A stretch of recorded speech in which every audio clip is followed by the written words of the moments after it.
El lunes pasado, 1 de julio, se llevó a cabo un acto en lo que hoy se llama Centro Cultural Los Pinos y que durante muchas décadas fue la residencia oficial del Ejecutivo, del presidente de la República. Y esta reunión, pues que fue un festejo, de hecho se realizó para conmemorar el 6º aniversario del triunfo electoral del presidente Andrés Manuel López Obrador. Y ahí surgió pues una idea de que el 1 de julio se convierta en día festivo.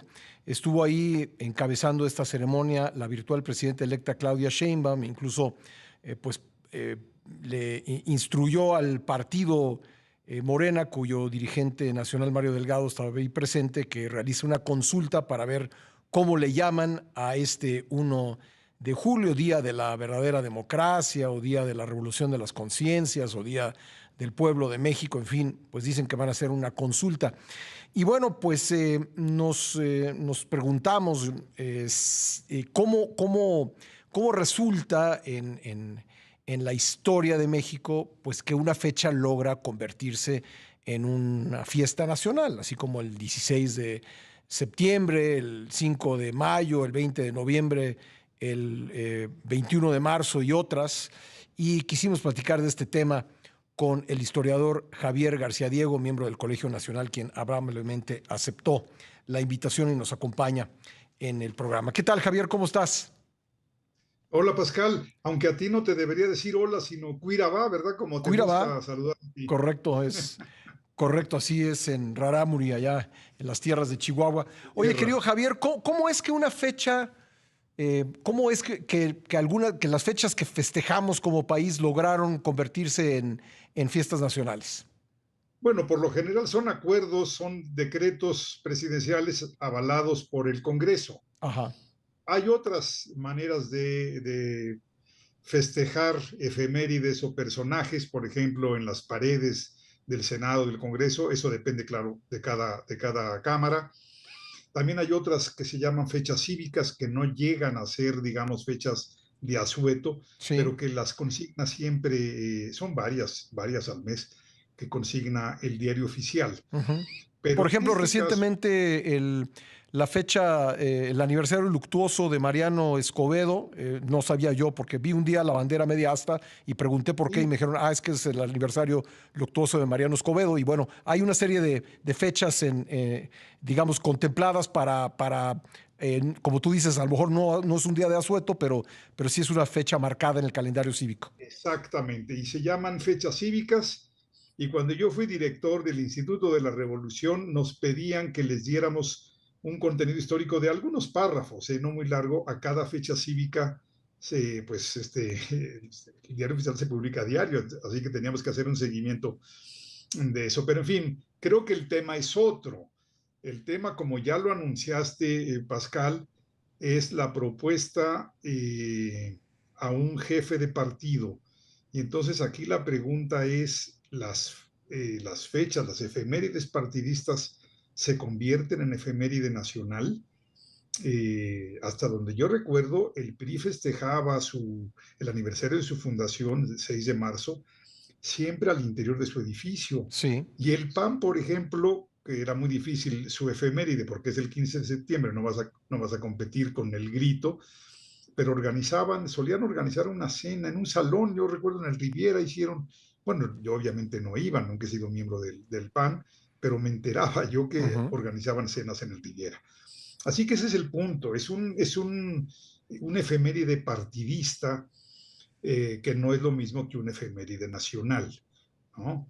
Yo no puedo, pues, equiparar el triunfo, por rotundo que haya sido, por emotivo que haya sido, por celebrado por la sociedad mexicana, pero no es comparable, digamos, con el inicio de la Guerra de Independencia, que se rompe un vínculo con el Imperio Español de 3 siglos, con el 5 de mayo, que bueno, pues es la batalla contra un poderoso ejército invasor, pero también el 5 de mayo representa pues a todo el proceso de la reforma. No Ujú. vamos a empezar a conmemorar la rebelión de Ayutla, la, la promulgación de la Constitución de 57, en fin, tantas cosas vinculadas a la guerra de reforma. Entonces, bueno, 5 de mayo.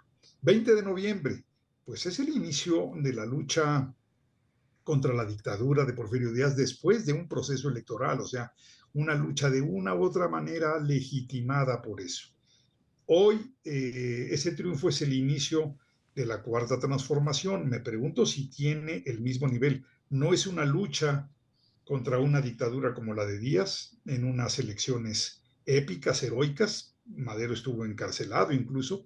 Más bien fue una elección pacífica, muy bien organizada por el INE, bueno, por este instituto que primero fue IFE. En fin, era un triunfo incluso previsible, aceptado por el presidente saliente, reconocido, muy diferente a lo que fue en las elecciones de Madero de mediados de 1910 que dieron lugar a la revolución. Tampoco la cuarta transformación, digamos, es una lucha como lo fue la guerra de independencia. Se dice que es una lucha contra el neoliberalismo. Pues yo ahí tengo mis dudas, Pascal, porque tenemos rasgos de país bien neoliberal, por ejemplo, nuestra relación comercial con Estados Unidos y Canadá, eso es Sí. propio del neoliberalismo. Y también tenemos pues grandes empresas que se comportan como las más neoliberales del mundo, empresas por cierto muy cercanas o bueno, sus dueños muy cercanas a Palacio Nacional. Autonomía del Banco de México, etcétera, etcétera. Oye, ¿y se parecería más entonces el intento de convertir el 1 de julio en una fiesta nacional a lo que, por ejemplo, y guardadas todas las proporciones, estoy nada más comparando hechos, no gobiernos, a lo que hizo Antonio López de Santana cuando pues convirtió el 11 de septiembre, el día que se derrotó al intento de reconquista de México de Barradas, el 11 de septiembre lo Sí, convirtió Santana en fiesta nacional. ¿Sería un poco eso? bueno, a ver, es una fecha importante, es un intento de reconquista de fuerzas españolas que procedían de Cuba. Cuba era parte de España, no es que vinieran de la península. Y claro, es el inicio, digamos, de la vida pública, la vida militar de Santana a nivel nacional, a nivel Ujú. internacional. El problema con los juicios de la historia, Pascal, es que no son permanentes, ni definitivos, ni unánimes. Sí. Volvamos otra vez a Santana. Después de lo de Barradas, cuando pierde la pierna, se enterró con homenajes. La pierna fue enterrada con homenajes de general muerto en campaña. Cuando López de Santana entró, digamos, en ese declive de pérdida de prestigio y demás, la pierna fue desenterrada y echada para que la comieran los perros. O sea, parece una frase de García Márquez, pero fue una realidad histórica. Pienso en otro ejemplo, Porfirio Díaz. Porfirio Díaz se moría por pasar al altar de la patria. Por eso organizó con tanta pompa, digamos, el centenario de la independencia de 1910. Parecía que él rivalizaba con Hidalgo, con Morelos. Su nombre fue más veces mencionado en los discursos que el de, repito, el de los héroes de la independencia. ¿Qué pasó con él después? Fue execrado de la historia por la Revolución Mexicana. Y años después, hace no muchos, hubo una corriente historiográfica que buscaba el rescate de Porfirio Díaz. Entonces, el juicio de la historia puede ser, puede ser cambiable, puede ser Claro. modificable. Entonces, es muy difícil decir cuál va a ser el prestigio histórico de Andrés Manuel, porque sin lugar a dudas es un personaje histórico. Pero Ya digamos tiene que un es, así lugar en como la el presidente historia. considera que su movimiento es la cuarta transformación, siendo la primera la independencia, la segunda la reforma, la tercera la revolución, es un intento de tener una fecha equivalente al 16 de septiembre, al 5 de mayo y al 20 de Exacto. noviembre. Exactamente, Ujú. ese es el intento, ¿sí? Para estar en el altar tienes que tener tu día de santoral, ¿no? Sí. No. Entonces, este sería el santoral. Ahora, a mí, repito, me parece que si vamos a evaluar a la cuarta transformación, tenemos que esperarnos a que concluya, que yo creo que no va a ser a corto plazo, y además compararla con las otras transformaciones. O sea, es equivalente a la guerra de independencia, no tanto a la guerra como un proceso militar, Pascal, sino a los cambios que trajo la independencia, Sí. ¿no? De convertirnos en un virreinato, convertirnos en una república. La reforma, bueno, el triunfo del proyecto liberal es importantísimo.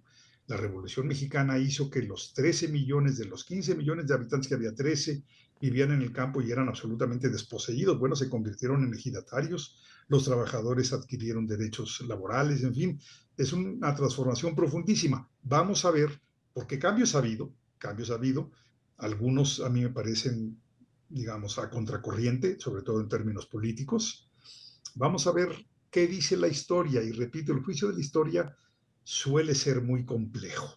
Yo Ujú. confío en mis colegas del futuro que harán seguramente análisis muy profundos de los años que estamos pasando en México. Pues sí, y es tan cambiante que estamos a punto de cumplir 200 años del fusilamiento de Iturbide.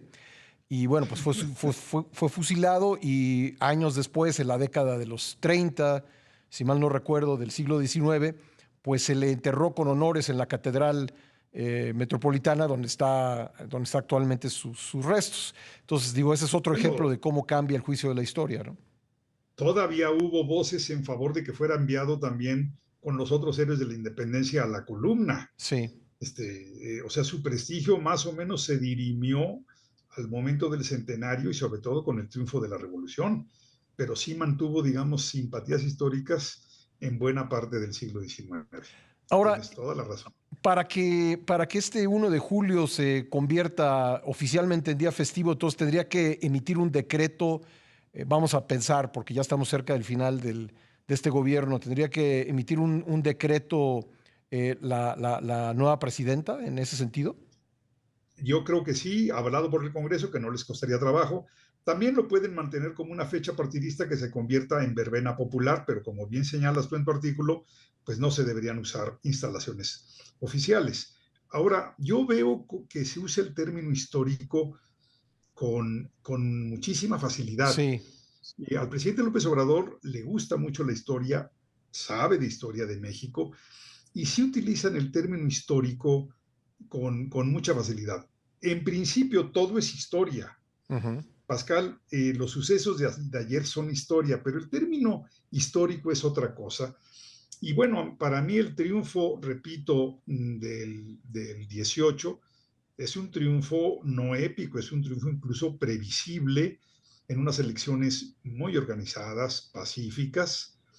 Si me permites, yo diría que es más histórico, ¿sí? En términos así como se le entiende al término histórico, la elección de la doctora Claudia Sheinbaum en tanto que es la primera mujer presidenta. En Claro. todo caso, la elección de julio del 18 pues fue la tercera alternancia del siglo XXI. O sea, en 18 años llevábamos tres alternancias, primero PAN, luego regresó PRI y luego finalmente PRD, entonces hoy Morena. Entonces, histórico, me parece que tiene más calado histórico la llegada de una mujer a la presidencia, que también yo la vería como parte de un proceso que comenzó en 1953 Ujú. con el voto a la mujer, ¿sí? Primero a nivel votaciones intermedias 55 y luego ya a nivel presidencial 58. Y luego con antecedentes gobernadoras, no nada más de Morena, la primera gobernadora fue Griselda Álvarez en Colima por el PRI, muchas legisladoras, en fin, miembros de gabinete. Es un proceso que ahora, Mm. digamos, culmina con la llegada de O sea, una. habría razones para alegar que el 2 de junio es más importante que el 1 de julio. Es más histórico, Sí, yo diría. En más términos histórico. políticos es la continuidad, no hay alternancia, es la continuidad Sí, del gobierno del partido que estaba en el poder, sí, que lo hace menos épico incluso que la elección del 18, pero la hace sin lugar a dudas interesante por la llegada de una mujer. O sea, en ese sí. sentido también es histórica o más histórica. Pues interesante, Javier. Vamos a ver qué pasa con esta propuesta, si se hace la consulta que pidió Claudia Sheinbaum, si esto se convierte en decreto. Estoy seguro creo que volveremos a hablar sobre el tema, si tú nos No haces nos favor. vamos a hacer viejos esperando noticias sobre el tema, Eso mi sí, querido Pascal. seguramente. Seguramente. ¿Eh? Gracias, Javier. No sé cómo se dice en Tarahumara adiós, pero te vuelvo a decir cuiraba. Gracias, querido Javier. Gracias. Un abrazote. Hasta luego, un Muy abrazo. amable. Gracias. Ahí está Javier García Diego. gran historiador, miembro del Colegio Nacional, y una fortuna poder platicar con él aquí en el programa.